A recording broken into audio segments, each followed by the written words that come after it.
Well, what's happening, everybody? Welcome to the debut live episode of Fantasy NBA Today, a hoop-ball.com podcast.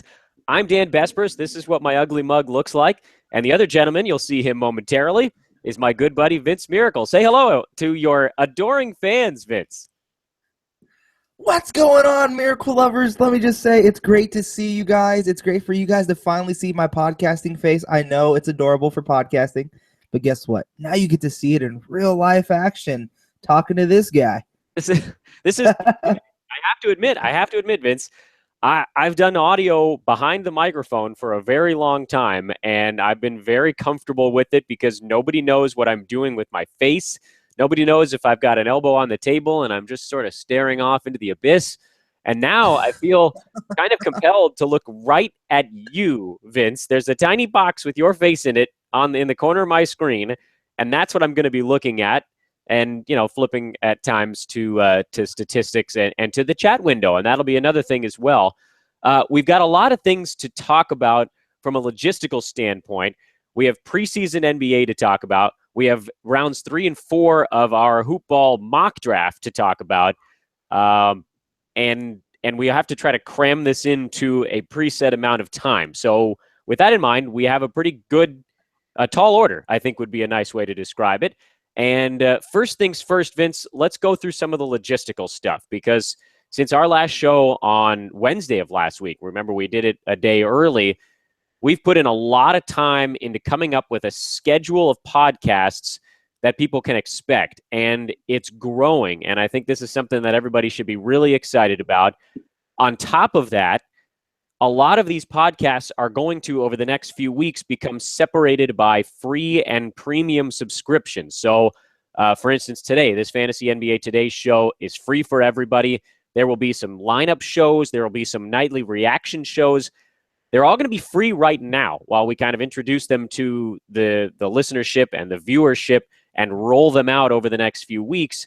But over time, as people come to learn what they can expect from each type of show, that's when that's going to change. So I don't want to go through the exact specifics because I think some of that will be fine-tuned as we see, who's going to be on what shows and exactly what time they're going to be happening. But tentatively, and Vince, I promise I'll let you say something in a minute here, Fantasy NBA Today is going to be a Monday through Friday 11 to 12 show. We're going to be trying to at least do them all live, just like this one. They'll have a chat window on the side where people can ask us questions in real time. We'll look at them.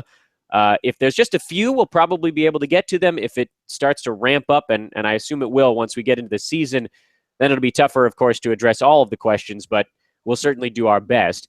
Vince, you'll be likely, a lot of the time at least, hosting a night show after the conclusion of basketball Monday through Friday. So that'll probably be around 10 p.m. Pacific time. Excuse me, all of these numbers are Pacific time.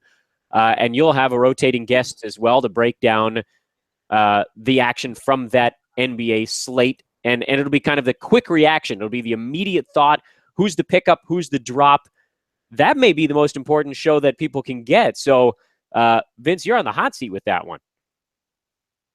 Yeah, we're going to have it be one of the premium shows, definitely, because like you said, it's going to be one of the hotter shows. Aaron Brucey is going to be on the show majority of the time, but I do know that we're going to be looking at getting guests from different outlets, maybe even like a Josh Lloyd from the Locked On Fantasy Pod. It's a great podcast. We're huge fans of him. Maybe guys from Roto World. We're going to reach out to these other writers and these other fantasy analysis people and get them to come on our show, because that's what we're providing to you is great analysis of who's the hot pickup, who should be the guy that you're looking at on waivers. If this person goes down with injury, or who's the next guy up, like a guy like Steven Adams who rolls his ankle. I know it says that it's been minor, but I mean, that's a very big deal. Does that mean Enes Kanter or Free Laverne start seeing more minutes if one of those guys go down? So, and that's what we're going to be talking about on those night shows. And I think even a bigger show that you didn't even bring up, Dan, is the show that comes out on Mondays for the premium subscribers. And I mean, go ahead and let them know a little bit about that one. Yeah, sure. So the Monday show, which again, it will be free for now. There will be Mondays actually won't. So Mondays will be subscription only. Make sure I get these logistical notes right. Monday will be a live only show. That'll be Monday afternoon from about 2:45 to about 3:45. So it'll be in the hour leading up to tip-off of your average Monday NBA slate, and that'll be a big one. So that'll be weekly lineup show. There's likely going to be a Sunday evening, maybe late afternoon, early evening show. That'll be premium and live only, and that'll be one where Aaron discusses auction numbers. So that'll be a big one as well. But for now, all of the midweek shows, Fantasy NBA Today, which is this one, 11 a.m., and we'll be a little bit more rigid moving forward. This first one, we're kind of working out some of the technical glitches in it. Will be 11 a.m. sharp, and it'll be free Monday through Friday. Fantasy NBA Today. It'll be a reflection on the previous night. It'll be a preview of what's coming up over the coming NBA slate, and then, of course, any news stories and questions. As we mentioned before, Fantasy NBA Tonight with Vince. That'll be free for now. You can access it live if you are a premium subscriber, but all 10 of the Fantasy NBA Today / Tonight shows will be released as a packaged podcast after the fact. So if you're not listening to this one right now, we're going to put it out through our normal channels, and you can access it the standard way. So maybe you take your lunch break a little bit later, you can still check us out on that. So that's some of the logistical stuff. It's looking like for now, we're looking at about 13 podcasts per week. They will all be done through this YouTube live function for now. And again, the 10 Fantasy NBA Today and NBA Tonight ones will be released as a packaged podcast after the fact as well. But all of this, of course, is subject to change. This is just kind of your preview of what to look forward to and when to set your alarms if you want to check us out live. We would encourage everybody, if you're listening in, if you're just sitting around, there probably aren't a ton of questions right now, just given the time of the year that we're looking at, but there's a chat window available. I'm looking at it right now, so if anything pops up there, please feel free to shoot us a note, and we'll check that out in real time. So, Vince, you already briefly mentioned what's going on in terms of NBA news, but before we get into the mock draft, did anything else take place in preseason action that you feel is worth mentioning? I think you're really just seeing a lot of people testing with their lineups. Suns, they had Brandon Knight come off the bench and started Devin Booker, which is a huge surprise, and they're starting to run more plays for Devin Booker, and having that lineup of Bledsoe and Booker in their very first preseason game actually worked out a lot better than Knight and Booker. Bledsoe. So I think that you're going to see that a little bit more. I'm ready to see them try and do the Bledsoe, Knight, and Booker trio. That yet, I wonder what that's going to be. The rookies, some of them aren't looking that great. Unfortunate news about Ben Simmons. We did not talk about that yet, but Simmons going down with that acute fracture in his foot and about to be out for 6 months. Damn, we heard that news the day after. I mean, I want to actually get your thoughts on this because we had the whole thoughts early on in the offseason about we don't like drafting rookies.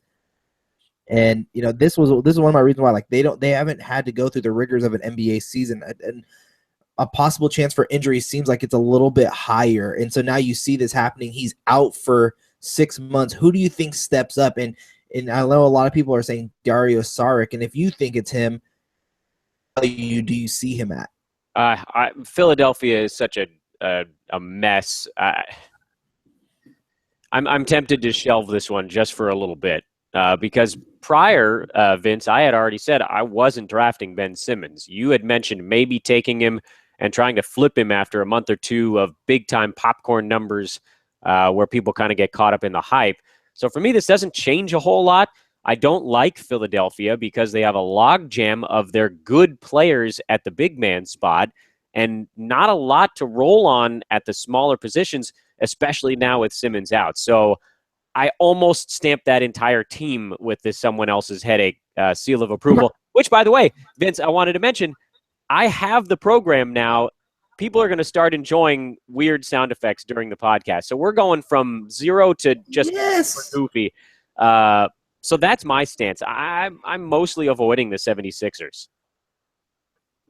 Yeah, I know Dario Saric is like the big name. For me, that I think the person that gains the most value I mean, and I think I might take a lot of hit for this. Is I think Robert Covington does. I think he's going to be able to take as many shots as he wanted to, as he did last season. The only issue is that he doesn't shoot efficiently, and there's times where you think he's going to get injured, and then he does. Like he just plays outside the lines, I guess you'd say, outside of his comfort zone, which I guess is a good and bad thing. But his efficiency numbers are going to be a problem. But I think the person who gains the most from this is a guy like Robert Covington. But I know that Dario Saric is becoming the big favorite, being that stretch four and what he did in Euro. Yeah, I mean Covington. That's a really good point, Vince. He's the guy that he's the one guy on that team that I wasn't completely avoiding coming into the season anyway, and it just sort of cements that fact. So a good point there, Rocco.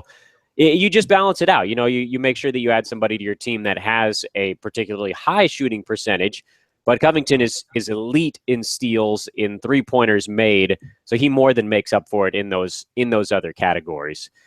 Without further ado, last bit of news on please, this. what you got? The last bit of news on this breaking from is that Ben Simmons actually went through his surgery today he actually went through a bones fracture in his right foot. So that's still there's no timetable that's been released, but most people are saying 3 to 6 months. So that's going to be the time that's going to be. That's the news. He's a no-go. There's no question about that. Let's talk a little bit of mock draft. This was I think this is kind of fun. I know it was for me. Being able to go through and do a mock draft with you, Vince, and a lot of other folks that are hoopball fans, listeners, and readers. And we did the first 2 rounds in our last show. So if you want to go back and hear our thoughts on basically the first 20 guys picked in this mock draft, check out, it was a Wednesday evening episode. It was episode number 58 of Fantasy NBA Today. And so today we launch into rounds 3 and hopefully 4, time permitting. And it opened up, Vince, with, and I know you keep telling me it's pronounced Jeezy. I keep revealing myself as being completely out of touch. At the 21st pick in our mock draft, Al Horford, and actually, I am surprised that he fell that far. He's a guy to me that could easily be a second-round pick. I mean, maybe late second round. I mean, his I can see his numbers taking a little bit of a dip just because I think you're going to see guys like Isaiah Thomas and Jay Crowder and even a guy like Avery Bradley take on a bigger role. At the same time, Boston does have been looking for that big man and take over an offense at times. And I think you're going to see a lot of the pick and roll with Isaiah Thomas and Al Horford. And Isaiah Thomas is one of the best point guards in the league right now in the pick and roll. And so I think that you're going to see that quite a bit. And maybe you'll see his assist numbers go up a little bit more. I don't know if I'm a huge fan of Al Horford this season. I think his injuries kind of scare me as well. But I mean, I'm fine with it. I think it's a nice pick to start the third round for sure, though. I really like that pick. I think he easily could have gone 3 or 4 slots earlier. I think Boston is well suited for him. They've got guys around him that can help make plays. Not a dissimilar situation from what you saw in Atlanta. Maybe slightly fewer assists for Horford in a different type of offense, but he's going to be a very big part of what they're doing in Boston. And he's one of those guys that just doesn't really do anything wrong. He's so good in so many categories, and he's not bad in any of them, which makes him a fantastic roto pick. So I really like that one. Team Matt Damon with an exclamation point took Brook Lopez at pick number 22, which is, to me, fine. Brook Lopez is sort of the last man standing in Brooklyn. He made it through last year with relatively decent health, and that was surprising, I think, for a lot of people. He put up solid numbers across the board. Shot 51% from the field, 79% from the free throw line, 21 points, 8 boards, couple of assists, almost a steal a game, which surprised me, and 1.7 blocks. Brook Lopez was awesome. That gave him I believe it was 25th value overall on the season. However, what are the odds, Vince, that he can make it through 2 years in a row without some sort of nagging injury taking him down? He's a roll of the dice, but if he puts together even a decent season with the last couple of Brooklyn Nets shipped out during the offseason, he could be a monster. He could be a second-round guy. He could get hurt and be a fifth-round guy. I'm tempted to try to skip over him unless he drops a little bit in a draft. But, if you're willing to roll the dice at 22, that's not a bad spot to grab him. He falls a little bit further for me. I don't trust the health. I don't like rolling the dice on Brook Lopez. I've done it one too many times, and it just has not panned out my way. So I have personal issues with Brook Lopez on my fantasy team. But he is a guy that can put up numbers. He can rebound the ball. He can shoot the ball very well, both with his back to the basket and facing the basket. He's a talented player. It's just risk. He's definitely a gamble. And at 22, I mean, I would have liked it maybe 4 spots lower. I think he's worthy of a third-round pick. In the early third round, he's a little bit of a risk, especially with the other players that we're going to start naming that come down the list that are still available at that spot. I think you could have selected them over Brook Lopez. And I mean, I guess it's the way you design your team, but I'm just not a person that likes to gamble on Brook Lopez anymore. I'm off that island of his health. I think I had him in one of my 2 leagues last year, if memory serves, and I feel good about that. But yeah, he's a roll of the dice. You know what you're getting with that one. Still, Vince, I think it's better than the next pick we had in our mock draft. Coach JC took DeAndre Jordan at 23, which is almost at that point you're pretty much guaranteeing a punt. We can look and see who else Coach JC had in this draft. He had Kyle Lowry and Kevin Durant earlier. So he actually had 2 solid free throw shooters, and he took Reggie Jackson in the next round. So 3 of his first 4 picks were guys that were actually pretty helpful at the free throw line. And then DeAndre Jordan, who, as good as he is defensively, rebounding and field goal percentage and blocking shots, he's not a third-round pick. There's absolutely no reason to take him that early. Even if you're punting, you probably could have waited another round or 2.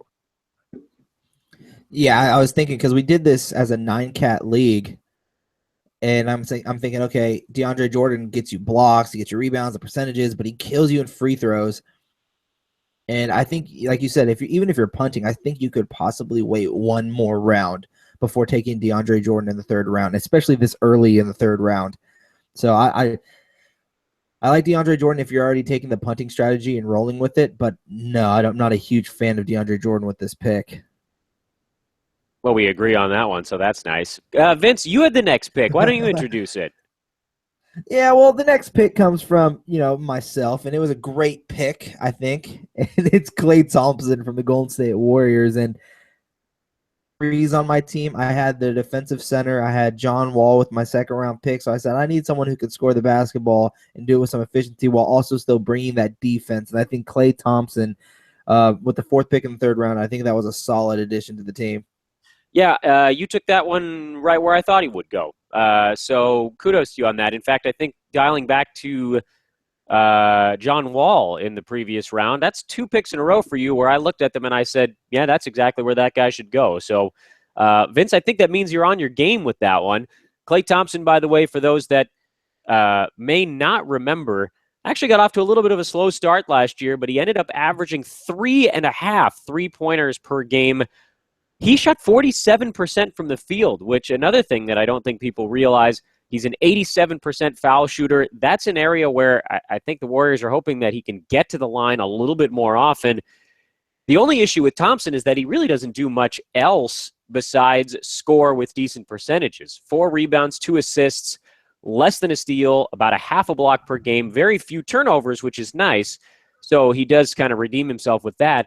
But he gets his position in a draft based on percentages, threes, and points, and that's it. So you have to make sure you know what you're getting with that one and realize that he does help you. He is elite in 3-pointers, but you're going to need to pick up the slack in a couple of other areas. Team Robert, who had himself a classy name there, picked Kyrie Irving at the 25th spot in our draft. In terms of that one, last year Kyrie, of course, was injured for most of the season. You really didn't see full Kyrie until arguably the playoffs. But when he's going, Vince, he's easily a third-round pick. I think at 25th, that's a steal. Yeah, that's a great pick with the 25th selection. And I think Kyrie Irving's in for a very big season if LeBron's going to be resting more, and that there's been reports that him and Tyronn Lue are already looking over the schedule to see when they're going to start resting games rested as well. They're looking to win another championship and not win the regular season. So I would be on the lookout for resting days for all of the big three. But you're right. When he is on, he's just a brilliant fantasy player. The way he can score the basketball, get his assist numbers, and he does a little bit of everything. And if you can see the defense that he brought in the playoffs and in those final games where they won the series, if he can bring that to the regular season, I mean, look out, because Kyrie Irving's going to be a beast. Yeah, he's a monster. He does quite a bit on the floor. He is an excellent shooter. I mean, you look at some of his final numbers in the playoffs, and they were truly extraordinary. So I don't know that you can expect those types of numbers on a day-to-day basis. But yeah, he's an easy third-round pick. So a nice grab there by Team Robert in the mock draft. I wouldn't mind if somebody took him 5 or 6 spots earlier. Even he to me is a very safe play. So long as, again, he stays healthy. Team Sean took Porzingis, the number 26 spot in our draft. Vince, what do you think about that one? Zingod Christ. That's the nickname. I love that nickname. I love the New York nicknames they gave this guy. And Porzingis, I think he can do a lot for this team. And honestly, I think that the Knicks have to start looking at starting to build their franchise around him, because I think he can be that player. Melo does retire, but there are things I'm worried about. I mean, Derrick Rose is going to have the ball in his hands. Carmelo is going to have the ball in his hands. Noah will have the ball in his hands to set up plays. So what portion of the offense is going to go through Porzingis? Question mark. But at the same time, I do think they saw the talent last year. They saw what he can do, and I think they're going to give him a chance this season. So maybe a little early, but I still like him with that pick. Yeah, that to me is not a bad spot for him. There is a question, of course, of is the sophomore slump an actual thing? Maybe to some degree, although, he only played 28 minutes a game last year. He was a little bit dinged up at times. He's a very intriguing talent, and he gives you things that you just can't get from many other guys in a fantasy league. So, yeah, I agree with it. I'd love if he could get that field goal percentage up a little bit. He only shot 42% from the floor last year, because he does space the floor a little bit, but that's obscenely low. So if we can get that up, then I'm totally fine with 26th. If it's going to stay that low and he is going to become a larger even focal point in New York, then to me he does maybe fall another half a round to a round. But again, you still got yourself a relatively safe pick. Here's a big question mark, Vince. 27th pick in our mock draft was Victor Oladipo, who was sneaky good last year. This is a point that I really wanted to hammer home on this podcast. He went through the Scott Skiles ringer in 2015-16 season, and somehow he still emerged with 4th-round value. It doesn't feel like it because of all the stress that he put owners throughout the year, but if you stuck with him from day one until, maybe I should have said game 1 through game 82, he ended with 16 points, 5 boards, 4 assists, steal and a half, almost a block, a 3.5, 83% at the foul line. And Vince, to me, Victor Oladipo, when he is really locked in and when he truly cares, he's easily a 3rd-round pick. So I really like this pick in our draft. I think Oladipo could potentially go as high value-wise as the end of the 2nd round. But, to get him at 27th in a draft, that's a very safe play to take Oladipo. And I think Team Gurman got himself a very nice grab there. No disagreement here. I think Victor Oladipo is going to be a beast this season, to be honest with you. I'm a huge fan of Victor Oladipo. I had him on my team last year, was able to use him in a trade and got some nice assets back. Victor Oladipo, and shout out to his monster dunk in their preseason game. He dunked over like 3. I don't remember the team that they were playing, but that dunk was amazing. He's so athletic. I'm a huge fan of it. He just the way he plays the game is so smooth, And I do agree with you. I think his value is going to go to where if he plays the right way and they use him correctly and he's engaged for the entire 82 games, he has the potential to be like late second round pick. Yeah, I And, agree. And he's gonna be playing angry this year.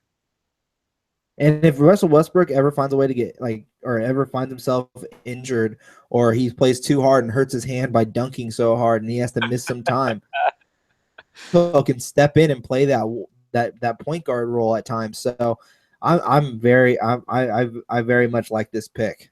Yeah, I'm 100% on board with it. It was the guy that I was going to take with my third round selection in this mock draft, but as soon as he got swept off the board, I shifted to my next guy, which was Jimmy Butler. And Vince, I guess I'd like your critique on this one, because I was willing to admit that I reached a bit in my first and second round plays, but I thought I got Jimmy Butler at 28th, and to me, I feel like that was a huge win for me.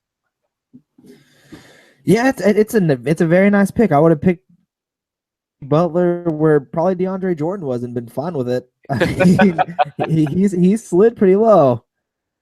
But at the same time, I know there's a lot of worry with Dwayne Wade and Rajon Rondo there. I'm not worried. I think that takes a little bit of the pressure off of Butler. I think that you see an efficiency spike for him. And his numbers last year, there's still room for growth in pretty much everything besides maybe scoring. And to me, I'm actually okay with that. He averaged 21 points a game last year. I don't know that I need him to score 21 a game to be satisfied. He's also a high-volume free throw shooter at 83%. He made 6 out of 7 a ball game last year. I think you could see the field goal percentage come up from 45.5 to maybe 46 or 47. I wouldn't say much bigger jump than that. He made a 3 last year. I'd like to see a little bit more in that category, but 5 rebounds a game, 5 assists a game, a steal and a half a block, low turnovers, which I don't see that going up with help around him. I feel like I made away like a bandit in that one. And I feel like there's a little bit of a drop-off here between my pick and the next one, Vince. Ellison Snig, and I think I'm probably pronouncing that wrong. He went San Antonio way with a guy that, again, took a while to get acclimated last year. But as the season wore on, he became a much better play. This is probably about where you should expect to see Aldridge go, but I don't know. I'm not a massive fan of LaMarcus outside of, again, very good percentages. I think LaMarcus got drafted exactly where he needed to be drafted at. I think you're drafting him and you know exactly what you're going to get. You're going to get him at times missing games. He's going to get popped, rested at times, but through him, I mean, he can score the basketball and he can score it in many different ways. And he showed last year that he can play defense. A little time, but he can play defense. Yeah, he did average over a block a game, and he averaged a meager 1.3 turnovers per game. But he almost never gets a steal, doesn't assist really, despite what used to be a high-passing San Antonio offense is a little bit more one-on-one these days. But Aldridge does fill very specific needs on a team, and that is he doesn't make mistakes, very low turnovers, scores the ball well at 51% shooting, 86% at the foul line from a power forward center. That's big if that's a part of your team that you're trying to shore up a little bit. And almost 9 rebounds a game. So that's a solid number as well. Again, to me, it's weird to draft a late third round guy that's so need specific. But if that's the way that you're building your team and that's what you think you need, then yeah, he probably does go around that spot in most mock drafts. Vince, your thoughts on the 30th pick, the final grab of round 3? Nikola Jokic, and this is from Daniel. Not me. Very, very straight name. No, the other Daniel. It's Nikola Jokic. I mean, you've seen his name pop up in many, like if you do other mock drafts or you hear where he's being taken, sometimes he's being taken earlier in the 3rd round, but his name has started to creep up a lot in drafts. And I think that's very interesting because during the Olympics, and we saw at times last season when he got the minutes what he could do, and see how much they do it in Denver, where they do the Jokic and Nurkic pairing. But he's a stat stuffer. I mean, this guy can put up numbers. So getting him at the end of the third round, I think, is a very nice from Daniel. Yeah, I agree. He's a very interesting big in that he's center. He is a true center, at least in terms of Yahoo League eligibility. And he shot over 50% last year. He's an 80% free throw shooter, and he passes the ball well, which is a really intriguing combination when you add in the fact that he will get you some steals from the center spot, a block every now and again. He's not a big-time shot blocker, but he can also space the floor. He made half a three-pointer per game last season as well, and all of those numbers should go up since he did it last year in just 21 minutes a game. And if you look at his last month, that's where you can start to get an idea of what Jokic is and what you might be able to see as he ramps up his playing time. So, yeah, not a bad pick at all right there. That's a guy that's got a tremendously high ceiling, and now you just have to try to see him fulfill it. First pick of round 4, Vince, as we continue forward. Daniel, of course, again, getting the sandwich there at the end of the round and the beginning of the next. CJ McCollum, who busted out last year. He was everybody's guy to watch, and sure enough, he was worth watching. However, Vince, I will offer this sort of tempered note that McCollum is like your poor man's Klay Thompson a little bit. So you have to realize what you're getting out of him, which is points, threes, some steals, but really not a ton considering he was playing almost 35 minutes a game last year. Worse field goal percentage than Klay Thompson, decent free throw shooter that doesn't get to the line all that much. And slightly better assists, I suppose you could say. I would consider waiting even a little bit longer, although, at 31, you'll probably see him go here in a number of drafts. I've got him, at least on my personal board, a little bit closer to 40. 3 picks after this pick, I would have chose each of those players before CJ McCollum. Oh, all right. Well, that's all. And I like CJ McCollum.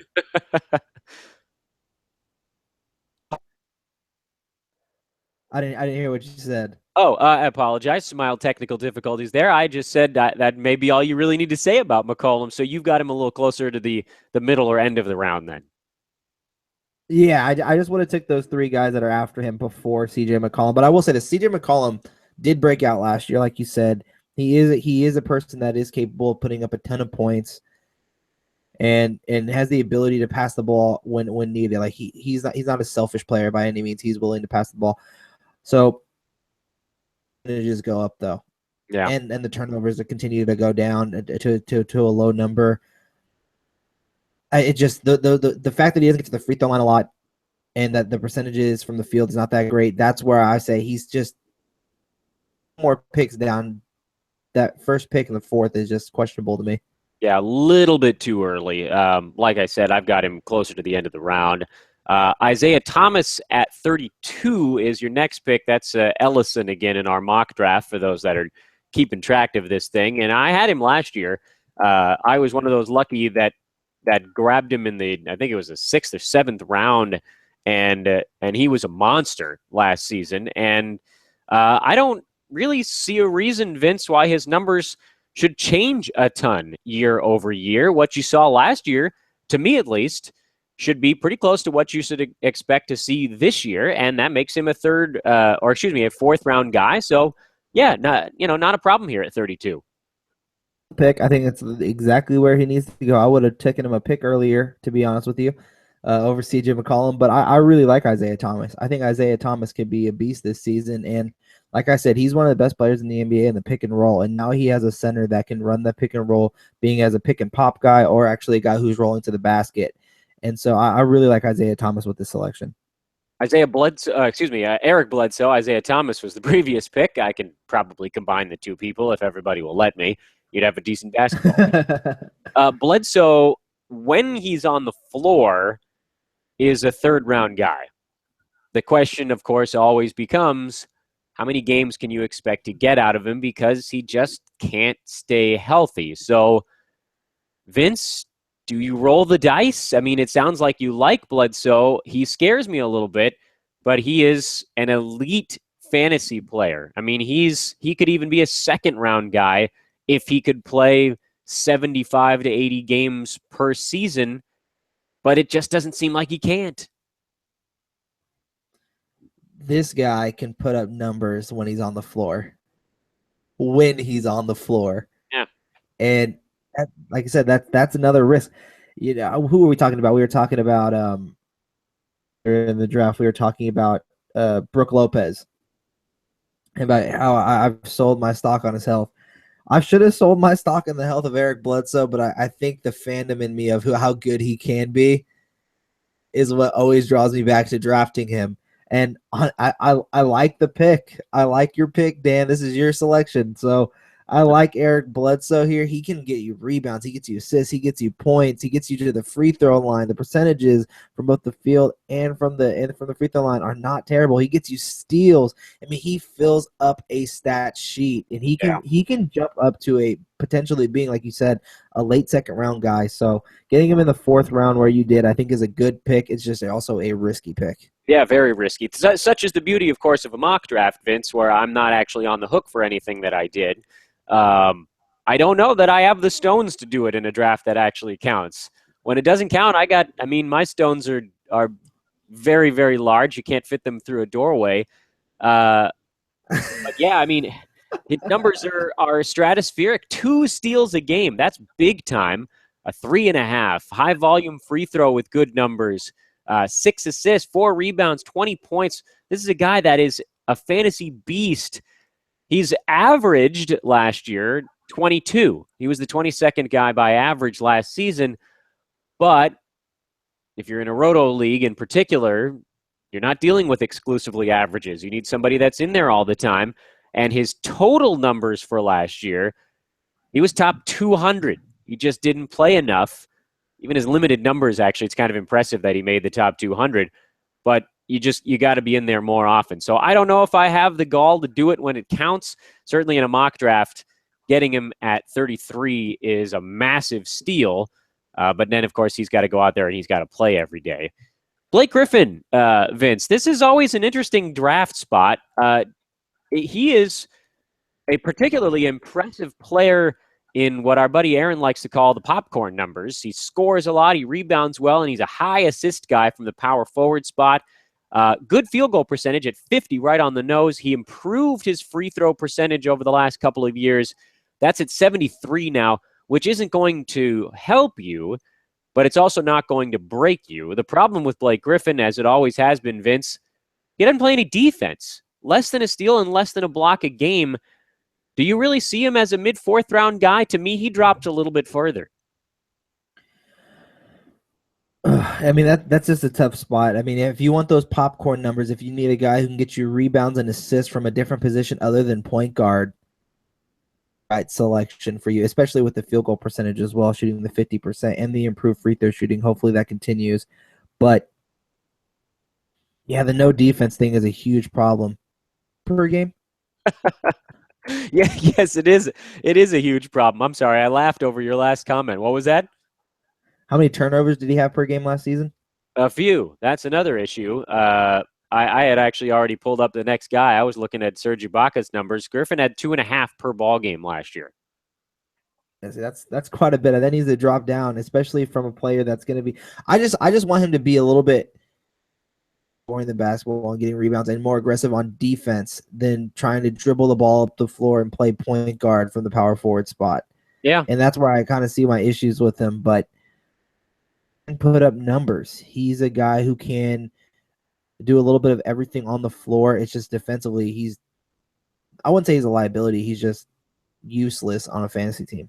Yeah, he doesn't get you defensive numbers. So even if he is playing okay one-on-one defense, it's not doing anything for you and me. We need a guy that's going to be out there and getting the steals when that ball gets loose and blocking a shot when somebody takes it to the rim. But for a high-flying guy, he doesn't do a whole lot of that high-flying on the defensive side. Now, Vince, like you said, I happen to be in a league that overvalues scoring. So for me, Blake Griffin actually would be a great selection at the big guy spot because he's a great pairing with in a league that let me take this back one extra step. In a league that values scoring the way that mine does, by association, then it's also going to value high volume guys that have the ball in their hands a lot. And predominantly, not all of them, but more than 50-50, those are smaller guys, shooting guards, small forwards, sometimes point guards.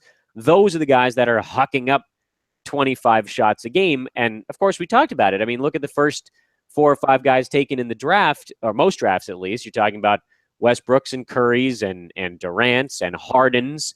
Now, Durant, of course, is a taller, longer guy. But for the most part here, you're talking about smaller players that are going to get you good assist numbers on top of their scoring. So Blake Griffin is a great pairing if you're in a head-to-head league, for instance, where you can get points and assists out of a big guy spot. So that's a neat compliment. But in a 9-category rotisserie league, which is what we were doing in this mock draft, this is too high for me. 34 is too high. I like him more in the 40 to 50 range, so maybe one round later. That being said, the next guy on our list is a huge question mark right now, Vince. And to see him go this early when there are still 3 centers in Orlando, well, that's ballsy. I think that Sean may be assuming somebody's getting traded off the Magic. I mean, there's been a lot of talks about, like, are the Magic going to trade one of these big guys, and is it going to be Nikola Vucevic? The injury question marks with him sometimes. So I don't know. I don't trust Serge Ibaka that much. The knees scare me. The injuries scare me. His production has gone down over the last 3 seasons, 15.1 points to 14.3, and then last season to 12.6. Even the blocks have come down a little bit from 2.7 to 2.4 to last year with 1.9. So what his niche was in getting you blocks and points and a little bit of rebounds has come down over the last 3 seasons. So I don't know if I'm going to be expecting his numbers to go up. Orlando. So I think this was a little too early to draft a guy like Serge Ibaka. Yeah, this is way too early for me if they have 3 centers there. I mean, you're talking probably 3 rounds too early for my sake. If they do trade somebody away and Serge Ibaka becomes a focal point for this team, more like maybe what you saw when there were some injuries in Oklahoma City, then it's not crazy. I think mid-round 4 is fine if he's paired with one other big guy, because Orlando is, with no Oladipo there, they're going to be utilizing these big men. They're going to be a big part of whatever it is the Magic are trying to do this year. But as it stands right now, to me, there's no real reason to take him this soon. I don't know that anybody else was going to take him in this round. So sorry, Sean, in the mock draft, I think you went a little too soon on this one. If you really want Ibaka and you really believe that someone's going to get traded out of Orlando, you could probably still wait another round and get him, and you're still reaching. But at that point, you're thinking, okay, someone gets traded. I'm going to get 4th-round value. I'll take him in the 5th round. If you think you're going to get 3rd or 4th-round value, don't take him in the 4th round, because nobody else was going to. So that's my take, at least on that one. You got to know your competition. It's not a value if you take him where you think he's going to end up. It's a value if you take a guy, and this just happens to be Ibaka in this example. It's a value if you take him later and then assume or believe that he's going to outperform that. So take that into account when you're running through your mock drafts. If you think a guy is going to end up as the, hypothetically, 25th ranked player in fantasy, you don't need to take him at 25. What you need to figure out is where you think anybody else is going to take him, and then beat them to him by 1 pick. And of course, that's difficult. It's easier said than done. But I think in this particular case, you probably weren't going to see Ibaka come off the board for another 10 picks. So you could have waited another round and taken one of the few guys drafted right after him here.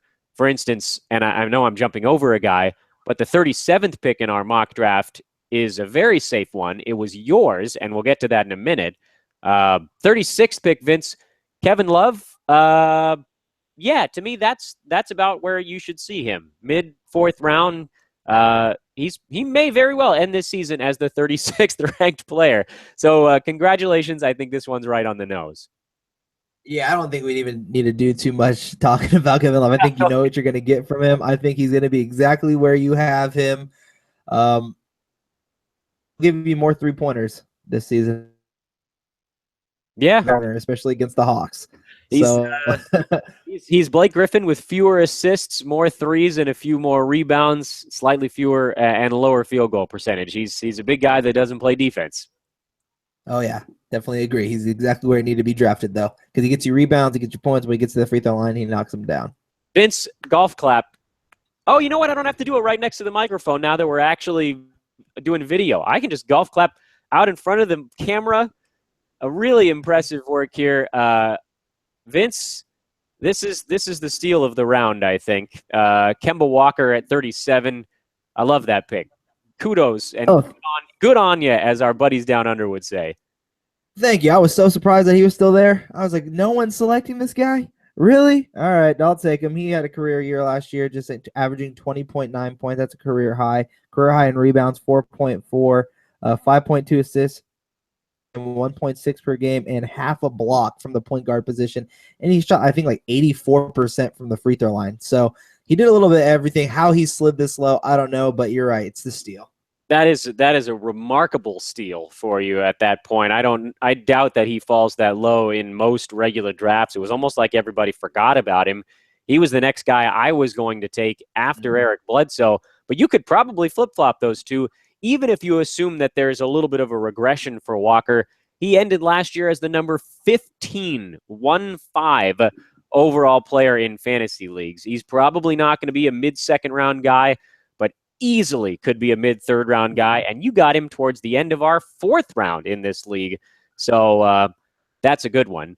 The next guy in our draft, I'm a little bit less excited about. Reggie Jackson is someone that, to me, and Coach JC took him here, he's a bigger name on paper than he is for your actual fantasy team. He is exclusively free throws, points, and assists. And that is it. If you don't need those 3 categories, let him slide, because he should probably be more of a 6th or 7th round draft pick. This is way too early for me on Reggie Jackson. For some reason, though, people love this player so much. They love picking him early because they think he has a potential to be a guy that be a new Eric Bledsoe. They totally hype his defense, and again, you don't see that much defensive stats coming from him as a fantasy player. Maybe positionally, there's things that you see and you say, okay, he's a good defender, but he gets you no stats. So early for Reggie Jackson. I'm a huge fan of Reggie Jackson. I've been on the record of saying I'm a huge fan of Reggie Jackson. I just think that this is completely way too early to be drafting a guy like Reggie Jackson. I agree with you. I think he's late 5th, early 6th round type of player. Yeah, if even potentially a tiny bit later. I'd like to point out, by the way, and this I think will surprise a lot of people, when you just go exclusively by the numbers. Last year, by average, he was the 84th, 84 ranked player in fantasy leagues. He's pretty durable, so by totals, he jumps to 63. So he jumps 2 rounds in that spot. But 63 is still not that high. This pick that we're talking about right now is 38. That's way too early for me. I don't really mind the 39th pick in this draft, Vince. Derek Favors is a guy that's kind of the opposite to me of Reggie Jackson, who doesn't get as much airtime as he should. He's a really interesting talent because he is your over a steal, over a block guy per game out of a big man spot. Tremendous field goal percentage. Free throw percentage does hurt you a little bit, but not a ton. Ultra low turnovers on a Jazz team that's always going to utilize him. I love Derek Favors, and I think this is a great spot to get him. Serge Ibaka and Kevin Love and even a guy like Reggie Jackson go before him, I thought was completely crazy. Nuts. I actually was debating between Kemba Walker and Derek Favors with my pick. And to still see him slide 2 picks after mine, I thought it was just ridiculous. But he gets absolutely no love, and I don't understand why. This guy can play basketball, and he can be a strong fantasy asset to your team. It's a steal, Matt Damon. We had time for you on the show today. It is a steal for Team Matt Damon. He did miss some time, of course, last year, which caused his 35th overall ranking by average to drop to 54th by totals. So that may be why he slid a little bit in this mock draft, but I don't think it's I mean, he's been durable throughout his career, and last year was a little bit more of a fluke than anything else. You hate back stuff. That is scary. But he came back and he was great. So to me, you can probably wipe that out, and I'm not afraid of drafting Derek Favors. He is definitely my favorite guy to draft on the Utah team after I got burned by Rudy Gobert last season. But fear not, friends. We will get to old Rudenand at some point later on in these mock drafts. Final pick to talk about on this, our debut live edition of Fantasy NBA Today. We're starting to get towards the close here. Carmelo Anthony, Vince, who, by the way, and I want to say thank you to Carmelo, who wished all of his fans of a Jewish faith a happy new year. That's right. Sunday into Monday was Rosh Hashanah. So Carmelo very in touch with his fans in New York. He, by the way, and this is a thing now, the world is finally catching up with Melo. That is the fantasy world. How many years in a row, Vince, did Melo have to get drafted in the second round before people realized he wasn't a second round guy? He's going to be a right around number 40 probably at the end of the year. So while he's not exactly my cup of tea in terms of what he does from a fantasy perspective, this is probably about where you're going to see him go in most drafts, I think, at least. I don't know. Your Knicks fans always take him like in the second round or late first round, and I never understand why. I don't know. It's the name. It's Carmelo Anthony. They hear that name, they say superstar. You know, they love Carmelo Anthony, but fantasy wise, he is a fourth round, like 40th round pick player. And I don't know. Maybe with Hornacek there, his numbers go up in a way to where maybe you see more defensive stats, but you're getting points and trickle down everything else. And that's points and threes. That's what you're getting from Melo. That's a good breakdown. I like that. You know, it's funny. He plays so darn hard when he's in there. He's such a grinder and he's such a warrior, and I will give him a ton of credit for that. And on a Knicks team now that, you know, while I don't like necessarily the moves that they made this offseason, they are clearly trying to be competitive, and they should be more competitive this year, even with a bunch of crusty old farts running around on that club. So that might be a little bit of an inspiration for Melo, something to shake him out of these doldrums of kind of being the lone warrior for heaven knows how long on that club, last few years now. So you might see a little bit of an improvement in efficiency. That would be a really nice thing for Carmelo if he could get that field goal percentage back up over 43. I mean, I guess he was at 43 last year, but if you could see him at 45, even that with such a high volume guy would go a long way to resurrecting some of his lost value, because otherwise his numbers aren't that bad. He's just weighed down by field goal percent so hard. 83% foul shooter at a decent number per ball game, mind you. A 3.5, 22 points, almost 8 rebounds, 4 assists, a steal per game. He's not going to get you many blocks. And 2.5 turnovers is not terrible for a guy that pretty much had to handle the ball on every possession last year. So there's still a little bit of a ceiling with Melo.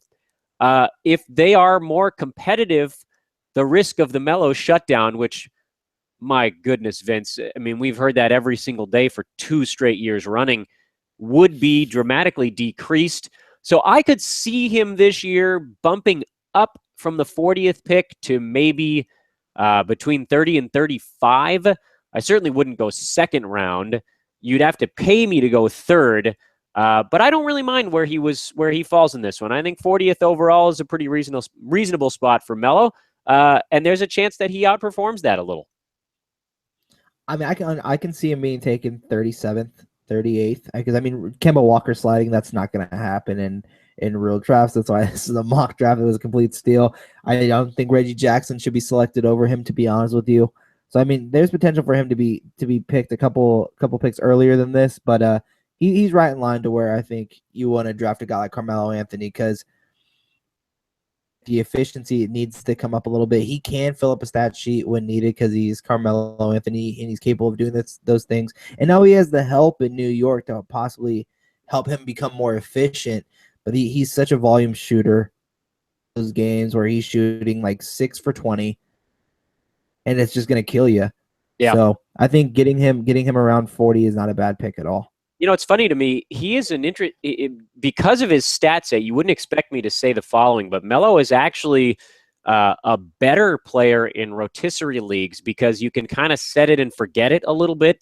Where on a week-to-week basis, Melo could, like you said, Vince, go 6 for 20 for 3 or 4 games in a row. I mean, you're talking about a guy that could shoot 20 for 100 in a week. And that could totally sink you in a category in a head-to-head league. Now, in a roto league, he's going to then have a week where he goes 50 for 100 or 55 for 100, and it will balance out to a number that, mind you, is still too low at 43 and change percent, but it doesn't cost you necessarily one category in a given week. So to me, he's a guy where you can kind of close your eyes a little bit and just kind of forget that he's on your team, and at the end of it all, look back and say, oh, you know what, he was able to give me a decent amount of what I was looking for. But yeah, Vince, in just looking at this mock draft and quickly at rounds 3 and 4, the ones that we covered today, Serge Ibaka, he probably should be behind Carmelo. Reggie Jackson behind Carmelo. Like you said, Kevin Love could probably go behind Carmelo, although to me, they fall in a little bit of the same bucket. DeAndre Jordan, to me, should probably go behind him unless you're punting. So, yeah, by that account, he should very easily move up 3 or 4 spots from this particular position in our mock draft. And to me, I think there is the possibility that with the ceiling for Melo, if the efficiency improves, you could wind up with a guy ranked between 25 and 30 at the end of the year. So not a bad pick for Jeezy. I'm doing it right now. Thank you, Vince. You dialed my clock back a few years. I don't mind that pick at all, and I think that there's room for him to actually outperform that spot. So that's your rounds 3 and 4 here on this Fantasy NBA Today mock draft live edition. You guys got to stare at our ugly mugs for an hour. Vince, final thoughts before we reconvene in a couple of days. Telling you right now, Dan, my first 4 rounds, my team's looking already better than yours. After Thursday, we reveal our lineups. First 4 picks for me: Karl Anthony Towns, John Wall, Klay Thompson, and Kemba Walker. Where did I go wrong? I think nowhere. Yeah, I got to admit, Vince, I'd love to pick on you, but well, you know, Anthony Towns probably a little bit on the early side there, given that Steph Curry was still available. All right. We don't need to go back in the history book right there. That's an old show. We don't need to talk about it ever again. But I like your round 2. I like your round 3. And I love your round 4. I do think at this point in the draft, your team is better than mine. But just you wait. What's your first 4? Oh, you're going to make me do this, huh? I call this first 4 the reach. Giannis Antetokounmpo, round 1. Oops. Paul Millsap, round 2. A baby reach. Not as significant as my first round reach. Jimmy Butler, I think my round 3 pick was a really, really good one. Round 4, if he's healthy, that could be the best round 4 pick in our league. But will he be healthy? That was Eric Bledsoe. So I've got a little bit of a dice roll in my 4th round. Your team is better than mine right now, Vince. I'm okay with that. But just wait. The next 3-4 rounds, I think I start to steam back on you a little bit. I had a really good middle and late part of this draft. Well, I can't wait for everyone to hear it. I want to thank everyone for watching. You got to see this beautiful face. So. Yeah, I could kiss it. I'm going to get a big smooch after we go off air, although he's in Sacramento and I'm in LA. Vince, what did I miss on the logistical side? That might be the most important thing we talk about today. Denzel Valentine, the news broke during the middle of the show that he'll be out for 2 weeks with a sprained ankle. It doesn't seem like it's going to be anything serious, but he does have a sprained ankle for the rookie.